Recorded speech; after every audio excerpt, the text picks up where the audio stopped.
9 7 9 2 चल चल बड़ी पढ़े लिखे हो तब गंवार मनाई कैसा यार अब चुप रहा वीडियो चालू चल अरे बाबा हेलो दोस्तों, नमस्ते प्रणाम सभी के चैनल पे। और हमारे चैनल का नाम है ऑफिशियल रीना लोकगीत। आप लोग ज्यादा से ज्यादा सपोर्ट खाली अपना ताकत जो है रेनू भाभी सबका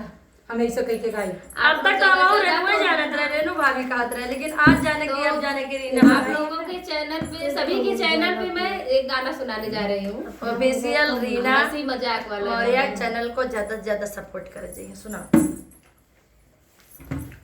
ए जी पायल की बोलिया साहब कैसे, ए जी पायल की बोलिया साहब कैसे राजा जय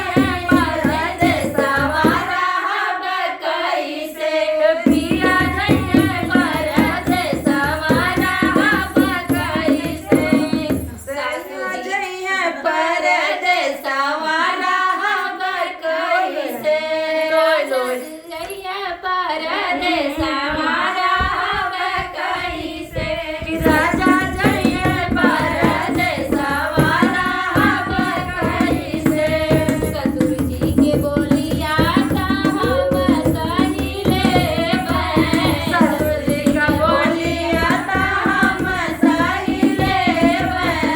सास जी के बोलिया साहब कैसे जी, सासू जी के बोलिया साहब कैसे राजा जय परदेसवा रहब कैसे पिया जय परदेसवा रहब कैसे जी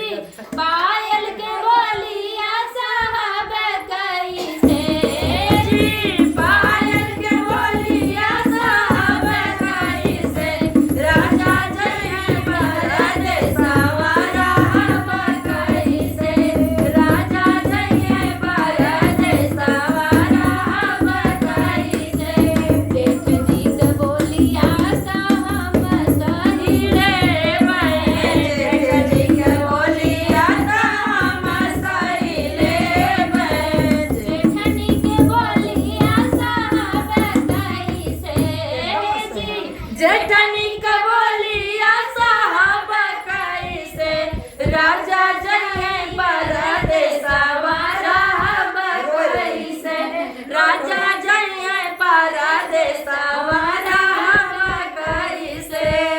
जी पायल के बोलिया साहब कैसे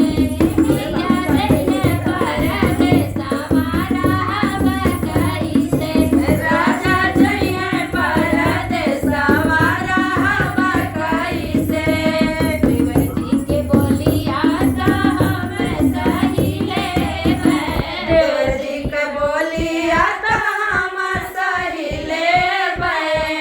देवर जी के बोलिया ता हम सही लेबै, देवर जी के बोलिया ता हम सही लेबै ननदी के बोलिया साहब कैसे जी,